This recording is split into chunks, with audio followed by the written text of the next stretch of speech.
各位弟兄姐妹，大家平安。 Shalom saudara-saudari di dalam Tuhan. 也希望大家身体健康，心灵也健康。 Kiranya saudara-saudari jiwa dan tubuh juga sehat. 我们感谢主，有机会再次来到主的圣殿来敬拜神。 Kita bersyukur kita kembali memiliki kesempatan untuk datang ke hadirat Tuhan. 今天我们要思想的题目就是成为时代危机中改变的大使。 Tema yang akan kita renungkan hari ini adalah menjadi agen perubahan di tengah krisis zaman. 我们的经文是从这个阿摩司书第7章第7到15节。 Ayat Alkitab yang kita baca hari ini dari Amos 7 ayat 7 sampai 15. 还没有听到之前，我们再一次低头，我们进入祷告。 Mari kita bersatu di dalam doa. 天父上帝，我们满心感谢你， Tuhan Yesus, kami bersyukur kepadamu. 你是我们的主，我们的好处不在你以外。 Engkau adalah Tuhan kami, kebaikan yang datang kepada kami semua datang dari Engkau. 你是我们的主，你爱我们，常常给我们机会来听到。 Engkau adalah Tuhan kami, Engkau memberi kesempatan pada kami untuk mendengar firman-Mu. 让我们听到也可以醒到。 Kiranya kami tidak hanya mendengar, namun kami juga bisa melakukannya. 你高摩你两位仆人把你的话语讲得清楚，让我们听得明白。 Berkatilah dua hamba-Mu agar dapat menyampaikan firman, agar para jemaat dapat mengerti. 我们这样的祷告仰望神， Kami berdoa hanya di dalam nama Tuhan Yesus. 是完全奉靠耶稣圣名求。 Di dalam nama Tuhan Yesus. 阿门。我们来看我们的经文，《阿摩司书》第7章第7到15节，牧师单单用中文来念这一段经文。 Ayat Alkitab hanya dibacakan dalam bahasa Mandarin. 印尼文可以自己看。 Bahasa Indonesia bisa dibaca sendiri. 他又指示我一件事，有一道墙是按准神建筑的，主手拿着准神站在其上。耶和华对我说：“阿摩斯啊，你看见什么？”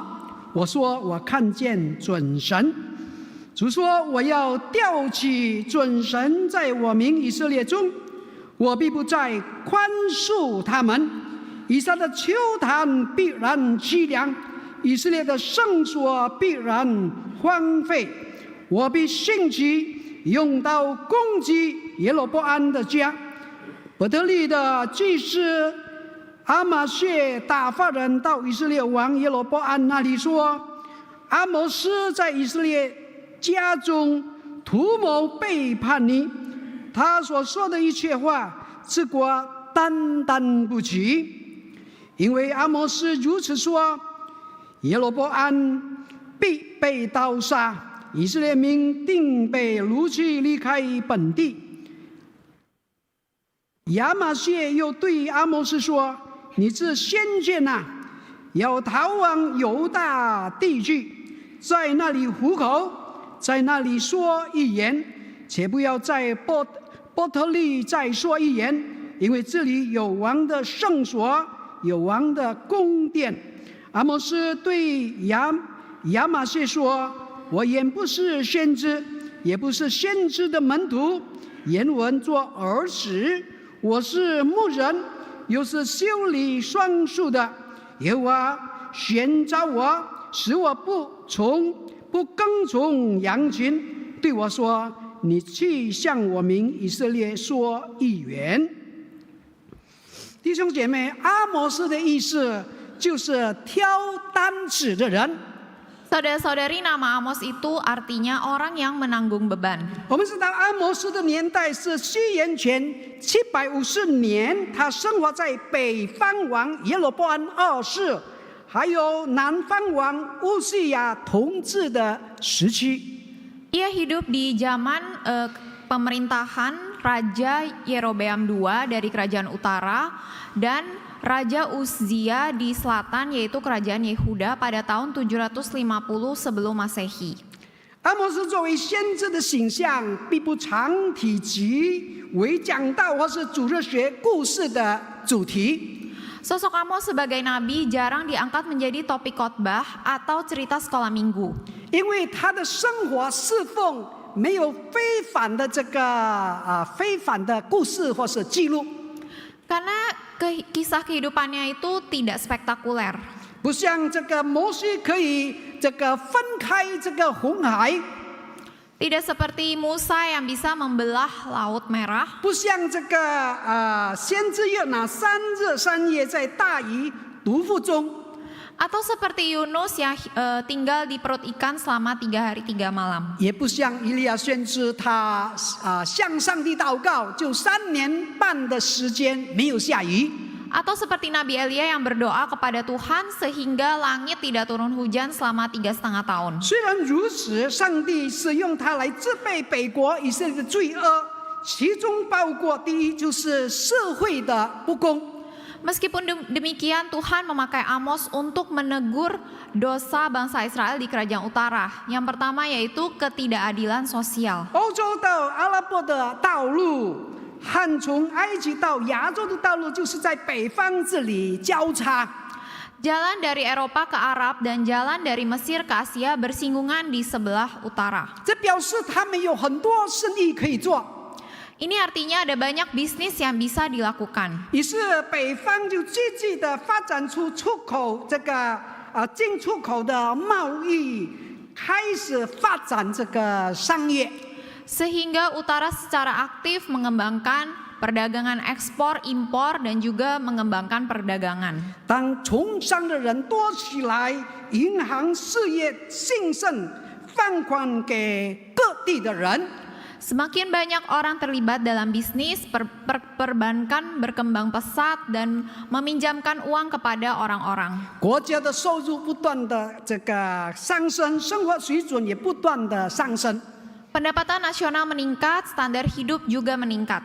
在这种的发展之下，他们成了一个消费型的社会。 Di bawah perkembangan seperti ini, mereka menjadi masyarakat yang berorientasi pada konsumerisme. 到处可以看到奢华的景象以及象征地位的东西。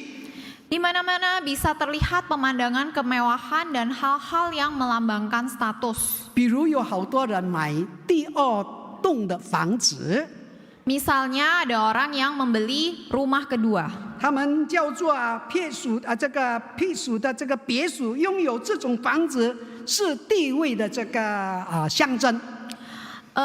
Membeli rumah kedua ini disebut villa musim panas yang melambangkan status. 当很多人想买第二栋房子的时候，造成房市价格不断的飙高。 Namun karena banyak orang ingin membeli rumah kedua mengakibatkan harga rumah melonjak. 亲爱的弟兄姐妹， Saudara-saudari yang terkasih, 听起来是不是跟我们现代的人很熟悉呀？ bukankah hal ini terdengar tidak asing seperti yang terjadi di masa sekarang? 这是耶罗波安2世在位的时候，住宅成了一个问题。 Inilah kondisi yang terjadi pada masa pemerintahan Raja Yerobeam. Perumahan menjadi suatu masalah. 因为富子跟富，贫子跟贫。 Karena yang kaya menjadi semakin kaya, yang miskin semakin miskin. 有钱人纷纷的买第2栋房子，所以很多人连1栋房子都没有。 Orang kaya berlomba-lomba membeli rumah kedua. Sementara ada banyak orang yang bahkan tidak memiliki rumah. 社会开始动荡不安，中产阶级消失，只剩下极端的贫富2个阶层。 Masyarakat mulai menjadi tidak stabil, kelas menengah menghilang, yang tersisa hanya 2 kelas yaitu orang kaya dan miskin. 我们看到今天也是有这样的情况。 Kita lihat saat ini juga terjadi kondisi seperti demikian. 我们看第2点， Kita lihat poin yang kedua. 就是宗教形式化。 Yang kedua yaitu formalisasi agama. 以色列的信仰生活又是如何呢？ Bagaimana dengan kehidupan kepercayaan bangsa Israel? 令人惊讶的是，大家都蛮热心的，可惜他们的信仰不是祖先的信仰，不是正统的信仰。 Yang mengejutkan mereka cukup antusias, tetapi yang mereka yakini ternyata bukan keyakinan nenek moyang, yaitu keyakinan murni. 不是正统的信仰，bukan. Bukan keyakinan murni. 而是异教信仰和行为混合成为信仰，这是周遭人从外面进来的。 Melainkan keyakinan yang sudah tercampur dengan keyakinan dan perilaku kafir yang dibawa orang-orang di sekitar mereka. 他们对东西方当时流行的异教开始大感兴趣。 Mereka menjadi sangat tertarik dengan paganisme yang populer di timur dan barat. 而且他们把焦点放在受造者，就是那些东西，而不是放在创造者。 Dan mereka berfokus pada ciptaan, bukan pada sang pencipta. 把焦点放在母性大地，而非天父上帝。 Dan mereka berfokus pada bumi pertiwi, bukan pada Allah Bapa.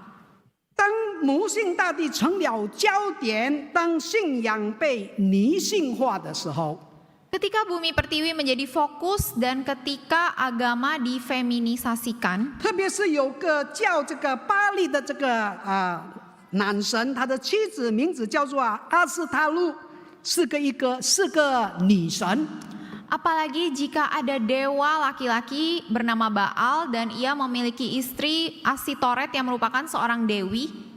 当这个女神成了膜拜的这个对象以后，于是就会造成宗教的邪淫的事发生。 Ketika Dewi menjadi objek pemujaan, maka terjadi maksiat dalam agama.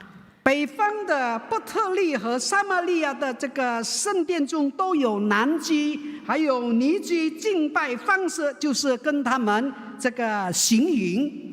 Di kuil-kuil di Betel dan Samaria terdapat pelacur laki-laki dan perempuan dan cara beribadah adalah melakukan percabulan dengan mereka. 这是这样的宗教自然就热门了，很多人就会到这个店里跟这些神迹巡淫。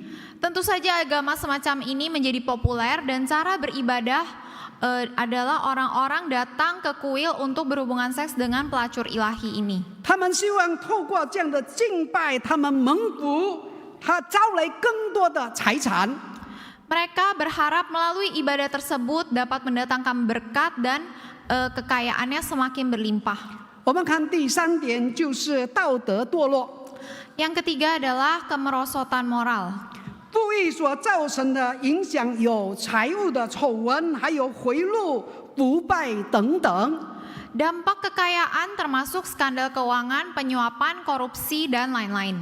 连这个司法都腐败了，在法庭上得不到公平的这个审判，除非当事人事先贿赂法官。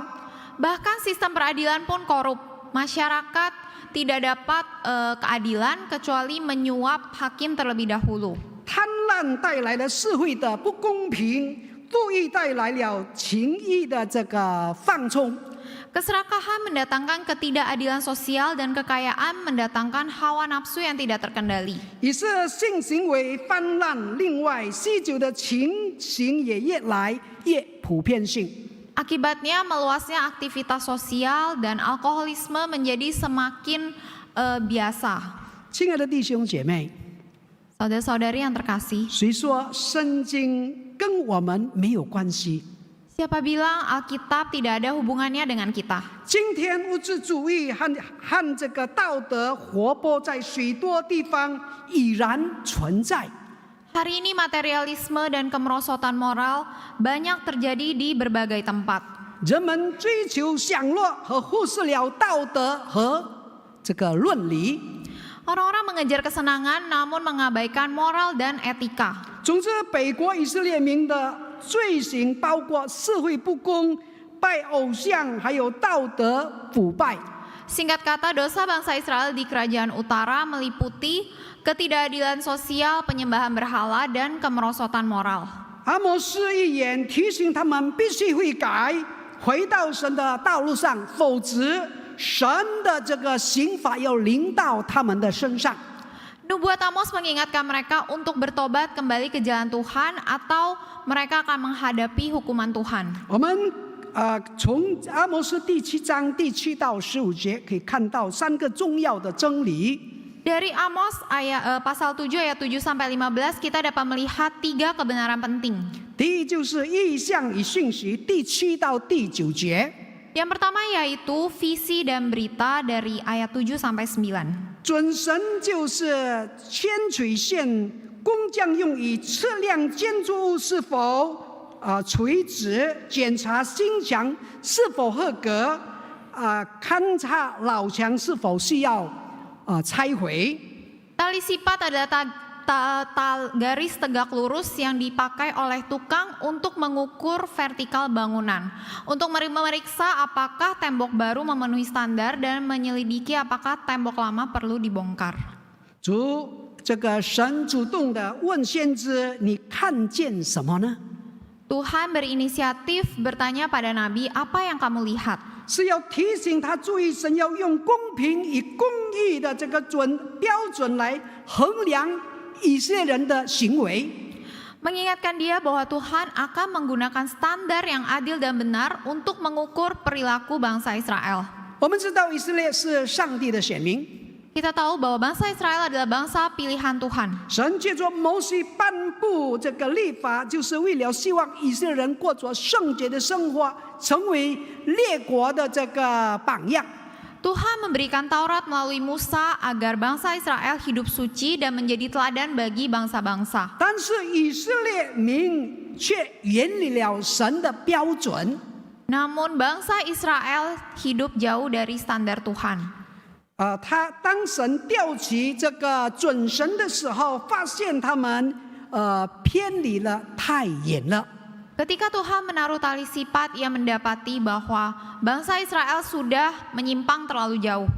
神于是在这个异象中宣告：“我必不再宽恕他们。” Dalam penglihatan ini Tuhan berkata, aku tidak akan memaafkannya lagi. 主耶稣说：“我们是世界的光，我们是世界的盐。” Tuhan Yesus berkata kita adalah terang dan garam dunia. 当神的准绳这个调起准绳衡量我们的时候， Ketika Tuhan menaruh tali sipat mengukur perilaku kita, 请问我们的生活是不是符合神的标准？ permisi tanya, apakah kehidupan kita sudah sesuai dengan standar Tuhan? 神对以色列的审判在2个方面。 Hukuman Tuhan terhadap bangsa Israel terletak pada 2 aspek. 就是宗教方面，以色列人现在拜偶像中。 Dalam aspek agama, bangsa Israel sudah jatuh dalam dosa penyembahan berhala. 当北国4个支派从南国这个犹大离开以后，以色列的王就是耶罗波安一世造了2个金牛犊，让百姓来敬拜。 Ketika 10 suku bangsa Israel dipisahkan dari selatan, Raja Yerobeam I menciptakan 2 lembu emas untuk disembah rakyatnya. 我们就看到以后，这个以色列民就一直不断的敬拜偶像。 Kemudian kita lihat bahwa bangsa Israel terus-menerus jatuh dalam penyembahan berhala. 所以神这个审判以色列的这个以撒的丘坛必然凄凉，以色列的圣所必然这个荒废。 Oleh karena itu hukuman Tuhan berkata, bukit-bukit pengorbanan daripada Ishak akan dilicin tandaskan dan tempat-tempat kudus Israel akan diruntuhkan. Timothy Keller 说，在任何物都可以充当假神，尤其是生活中美好的事物。 Timothy Keller berkata, apapun bisa berfungsi sebagai dewa palsu, terutama hal-hal terbaik dalam hidup. 请问你生活中最美好的事物是什么呢？ Permisi tanya, apakah hal terbaik di dalam hidup Anda? 也许最好的事物是你的配偶、你的孩子、你的金钱、你的地位、你的丝毫。 Mungkin yang terbaik dalam hidup Anda adalah pasangan Anda, anak, kekayaan, atau hobi Anda. 亲爱的弟兄姐妹， Saudara-saudari terkasih, 今天我们可能没有敬拜阿波罗或是宙斯这个神明。Hari ini mungkin kita tidak menyembah Apollo atau dewa Zeus. 但现代社会的宗教信仰并不比古代社会少。 Tetapi masyarakat modern tidak kalah religius dibanding masyarakat kuno. 小说家 David Foster Wallace 说：“每个人都有敬拜的东西。 Novelis David Foster Wallace berkata, semua orang menyembah sesuatu. 他警告说，如果你敬拜金钱和财产，那就会永远不会满足你。 Ia memperingatkan jika Anda menyembah uang dan harta, maka Anda selamanya tidak akan merasa puas. 崇拜你的身体和美丽，会让你总觉得自己很丑。 Menyembah tubuh dan kecantikan Anda, maka Anda selamanya merasa buruk rupa. 崇拜你的智慧、你的知识，你永远会觉得自己很愚蠢。 Menyembah kepintaran, maka Anda selalu merasa bodoh. 我们的世俗时代有自己的神，崇拜他们会毁掉我们的生活。 Zaman sekuler kita sekarang ini memiliki ilah-ilahnya sendiri dan menyembah mereka akan merusak hidup kita. 另一个是在政治方面， Aspek yang lain adalah dalam aspek politik. 神审判当时的以色列王耶罗波安二世， Tuhan menghakimi Raja Israel saat itu Yerobeam II. 用刀攻击耶罗波安的家。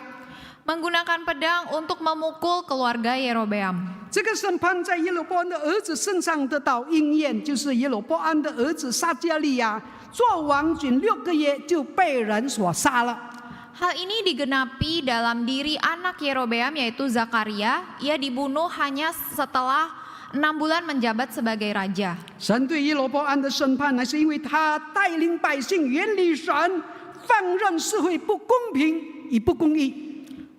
Hukuman Tuhan terhadap Yerobeam karena ia memimpin rakyat untuk meninggalkan Tuhan dan membiarkan rakyat dalam ketidakadilan dan ketidakbenaran. 亲爱的弟兄姐妹， Saudara-saudari yang terkasih, 不论是在灵性上还是在道事上，神对他的子民永远都有一个不变的标准。 baik dalam rohani ataupun moral, Tuhan memiliki standar yang tidak berubah untuk rakyatnya. 我们以为信了主就不必遵守律法，这个旧约的律法就好像我们有自由，其实不是。 Kita berpikir jika kita sudah percaya Tuhan, maka kita tidak perlu mematuhi hukum-hukum dalam perjanjian lama. Seolah-olah kita sudah memiliki kebebasan. Sesungguhnya tidak demikian. 在马太福音，耶稣说：“莫想我来要废掉律法和先知，我来不是要废掉，乃是要成全。” Dalam Injil Matius, Yesus berkata, "Janganlah kamu menyangka bahwa aku datang untuk meniadakan hukum Taurat atau kitab para nabi. Aku datang bukan untuk meniadakannya, melainkan untuk menggenapinya." 耶稣说：“看见妇女心中就动淫念的，就如同犯了奸淫的罪。” Yesus berkata, "Tetapi aku berkata padamu, setiap orang yang memandang perempuan serta menginginkannya sudah berzina dengan dia di dalam hatinya." 我们如何可以得胜这个罪恶呢？ Bagaimana kita bisa menang atas dosa-dosa ini? 靠着我们自己、我们的经验、我们的这个聪明，我们永远没有办法达到神的标准。 Bersandar pada diri sendiri, pengalaman sendiri maupun kepintaran kita sendiri, maka kita tidak akan bisa mencapai standar Tuhan. 以色列上帝的选民几千年的历史，就是一个活生生的见证。 Sejarah ribuan tahun bangsa Israel adalah bukti hidup. 那我们要怎么办呢？ Lalu kita harus bagaimana? 神给我们一个解决之道，就是要信靠主耶稣基督。 Tuhan memberikan kita sebuah solusi, yaitu kita harus percaya kepada Tuhan Yesus. 当我们来信靠耶稣基督，借着祷告、交托、顺服圣灵的带领，神就帮助我们胜过我们的罪恶。 Ketika kita percaya pada Yesus, berdoa, berserah diri, dan taat pada pimpinan Roh Kudus, maka Tuhan akan menolong kita untuk menang atas dosa-dosa kita. 我们来看伟大的使徒保罗怎样说呢？ Kita lihat bagaimana Rasul Paulus berkata. 他在罗马书第7章24到25节说：“我真是苦啊！谁能救我脱离这起死的身体呢？感谢神！” 靠着我们的主耶稣基督就能脱离了。Rasul Paulus dalam Roma 7 ayat 24-25 berkata, "Aku manusia celaka, siapakah yang akan melepaskan aku dari tubuh maut ini? Syukur kepada Allah oleh Yesus Kristus Tuhan kita." 伟大的使徒保罗没有办法靠着自己来得胜这个罪恶， Rasul yang hebat, Rasul Paulus, tidak mampu bersandar pada diri sendiri untuk menang atas dosa. 他是靠着主耶稣基督。 Ia hanya bersandar kepada Tuhan Yesus. 你我也是靠着耶稣可以得胜这个罪恶，过着得胜的生活。 Kita juga hanya bisa bersandar kepada Tuhan agar dapat hidup dalam kemenangan. 我们看第二个真理，就是假祭司和真先知。 Kita lihat kebenaran yang kedua yaitu imam palsu dan nabi sejati. 第10到13节， Ayat 10 sampai 13. 当先知因你为神发言时、发声时，就必受到假祭司的毁谤。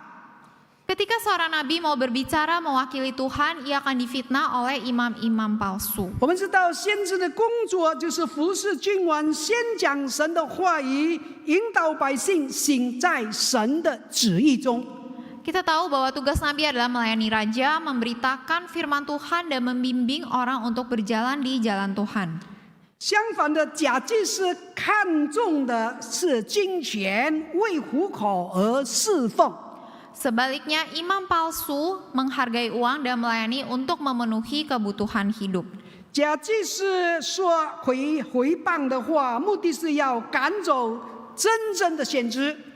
Tujuan imam palsu berkata fitnah adalah untuk mengusir nabi sejati. 当亚玛薛起来抵挡这个阿摩斯的时候，神便借着阿摩斯预言，本要临到以色列的祸患，都要临到阿摩斯，还有他的家人。 Ketika Amazia bangkit melawan Amos, maka Tuhan melalui nubuat Amos berkata bahwa bencana yang akan menimpa bangsa Israel juga akan menimpa Amazia. 这里让我们看到，人若抵挡神的先知的话，就是制造祸患。 Di sini kita melihat bahwa orang yang menentang perkataan Nabi maka akan mendatangkan bencana bagi dirinya sendiri.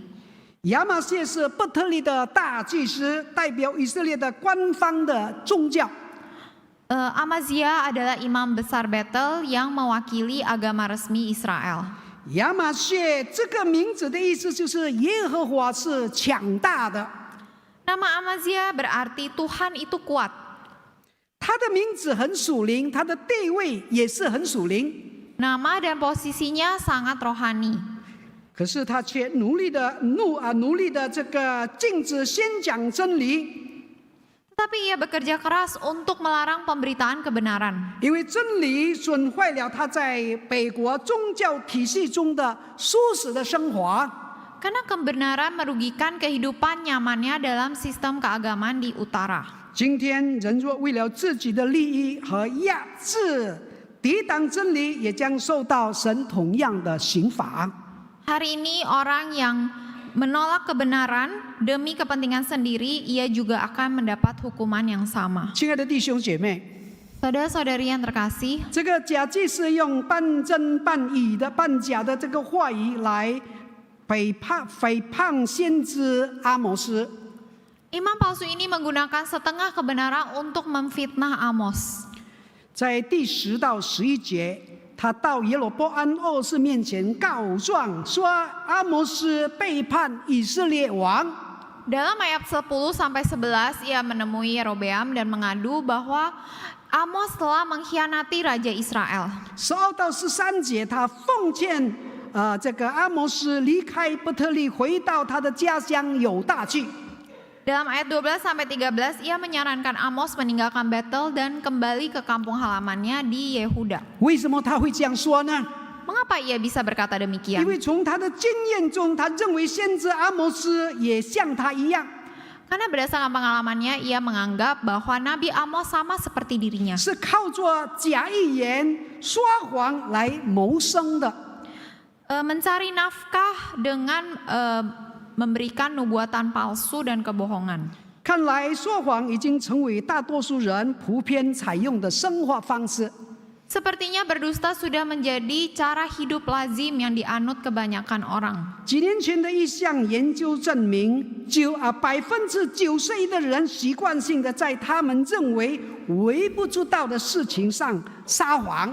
Penelitian beberapa tahun yang lalu menunjukkan bahwa 91% orang biasa berdusta berkaitan dengan hal-hal yang sepele. 亲爱的弟兄姐妹， Saudara-saudari yang terkasih, 说真话应该成为我们基督跟随者的主要的特征之一。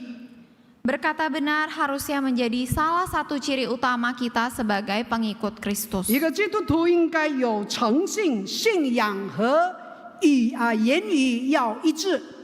Seorang Kristen harus memiliki integritas, kepercayaan, iman dan perkataan harus sesuai. 不然我们不能够成为基督的见证人。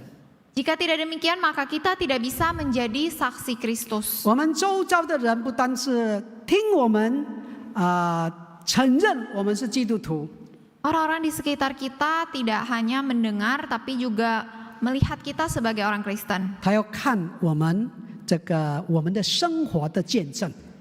Mereka mau melihat kesaksian hidup kita. 我们看第3点，最后一点， Kita melihat poin yang terakhir, 就是阿摩斯坚定持守神的呼召，第14到15节。 yaitu Amos teguh berpegang pada panggilan Tuhan ayat 14 sampai 15. 阿摩斯并不是一个先知，他只是一个贫穷的牧人，就是种植无花果树。 Amos bukanlah seorang nabi, ia hanya petani miskin yang menanam pohon ara. 他只有一个小小的无花果，他只有一个小小的无花果园，他就靠着卖无花果为生。 Ia hanya memiliki kebun pohon ara kecil dan mencari nafkah dengan menjual buah ara. 有这么多可以选择有聪明、有智慧、有本事的人，上帝却偏偏选上阿摩斯。 Ada begitu banyak orang yang bisa dipilih, orang yang pintar. Namun mengapa Tuhan malah memilih Amos? 哥林多前书第1章27节说：“神拣选了世上愚拙的人，叫有智慧的人羞愧；又拣选了世上软弱的，叫那强壮的羞愧。” Dalam 1 Korintus 1 ayat 27 berkata, tetapi apa yang bodoh bagi dunia dipilih Allah untuk memalukan orang-orang yang berhikmat. Dan apa yang lemah bagi dunia dipilih Allah untuk memalukan apa yang kuat. 阿摩斯是个无名小卒，他来自提戈亚，在耶路撒冷南方16里一个小地方。 Amos bukanlah siapa-siapa, ia berasal dari tempat kecil yaitu Tekoa, berjarak 16 mil dari selatan Yehuda. 上帝向这个阿摩斯说话，阿摩斯是社会上最低阶层的人，上帝差他去向北国宣告他们的下场。 Tuhan berbicara kepada Amos, seseorang yang berasal dari masyarakat golongan bawah, dan mengutusnya untuk menyatakan nasib kerajaan utara. 他是一个北方人，就好像台湾人跑到中国大陆去责备他们的罪过。 Amos adalah dari selatan, orang dari selatan, sama seperti orang Taiwan yang pergi ke daratan Tiongkok untuk menegur kesalahan mereka. 上帝竟然差派南方人到北方去讲道，实在是不可思议。 Tuhan mengutus orang selatan ke utara untuk menegur kesalahan mereka, sungguh tidak terbayangkan. 如果看他的背景，本来不合格，他不是先知的门徒或是儿子。 Jika dilihat dari latar belakangnya, Amos memang tidak memenuhi syarat karena ia bukan dari golongan nabi atau anak nabi. 他不是先知学校毕业的，他也不是祭司的后裔。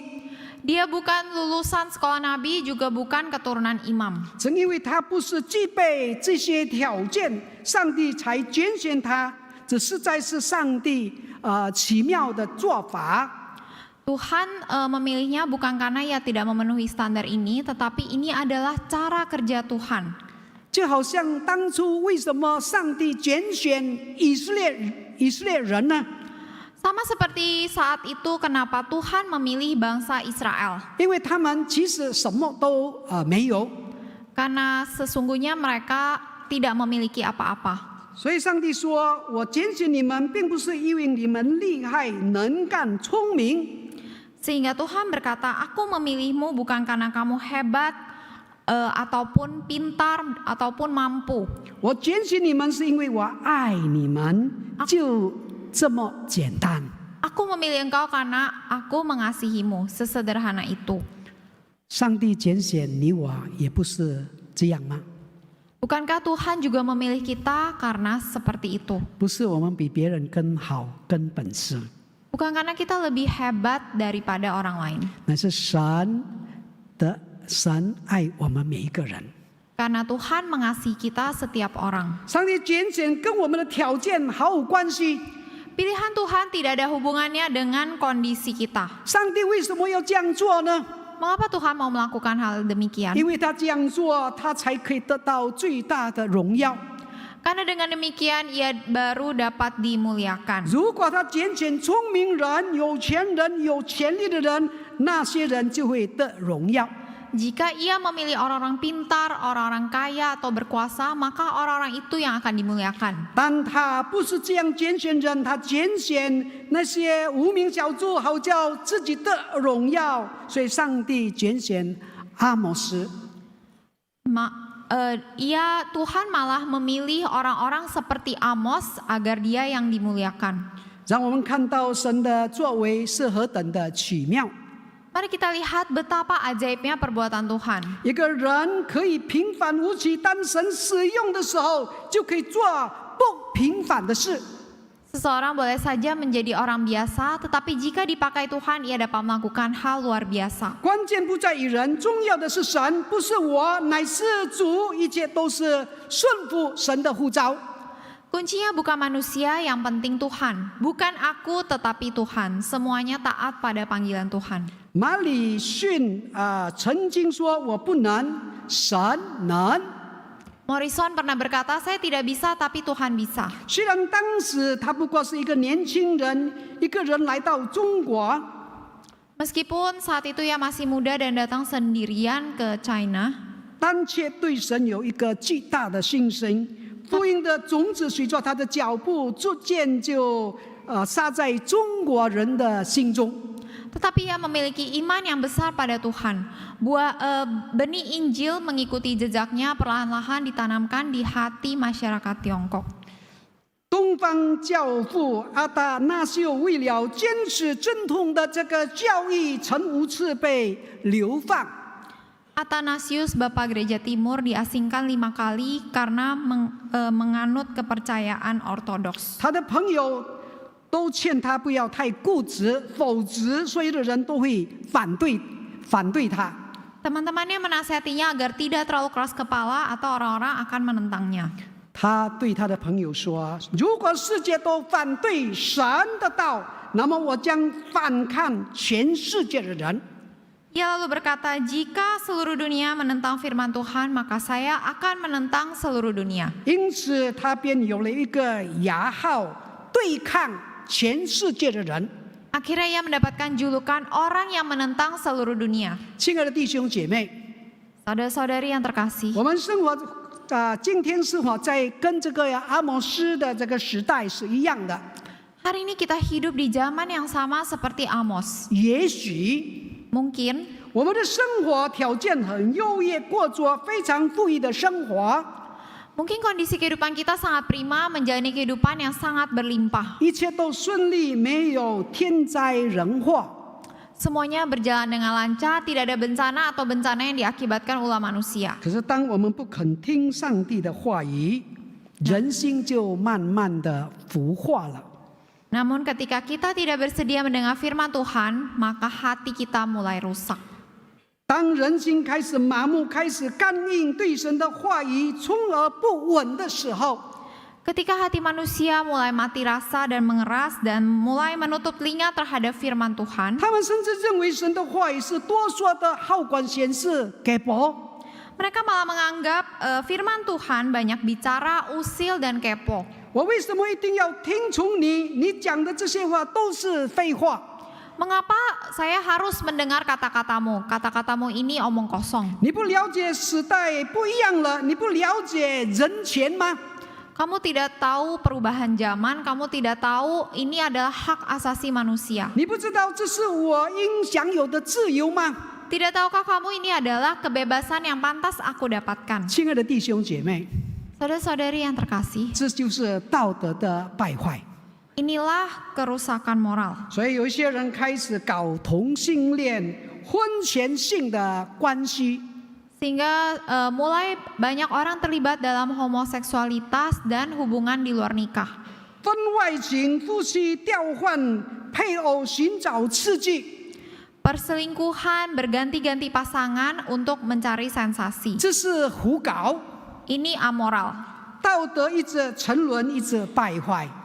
Moral terus merosot dan rusak. 所以这个时代的确，我们需要像阿摩斯这样的人。 Jadi zaman ini sungguh membutuhkan sosok seperti Amos. 阿摩斯是一个和时代唱反调的人，我们知道和时代唱反调的不容易。 Amos adalah sosok yang melawan zaman. Kita tahu melawan zaman itu tidak mudah. 可是神在现代也呼召我们成为现代的阿摩斯。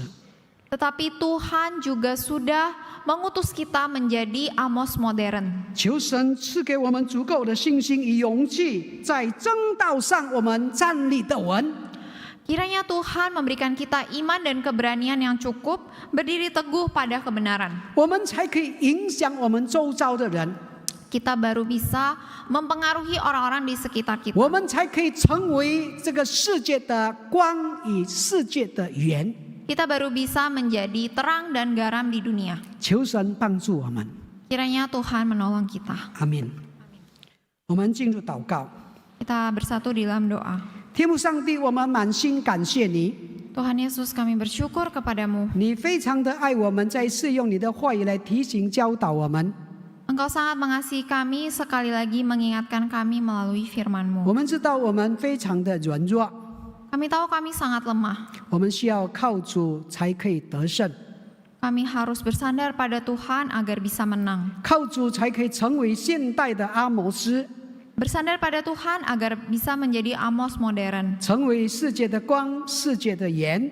Menjadi terang dan garam di dunia. 你赐福我们每一位， Berkatilah setiap kami. 赐福我们的家庭，赐福我们的教会。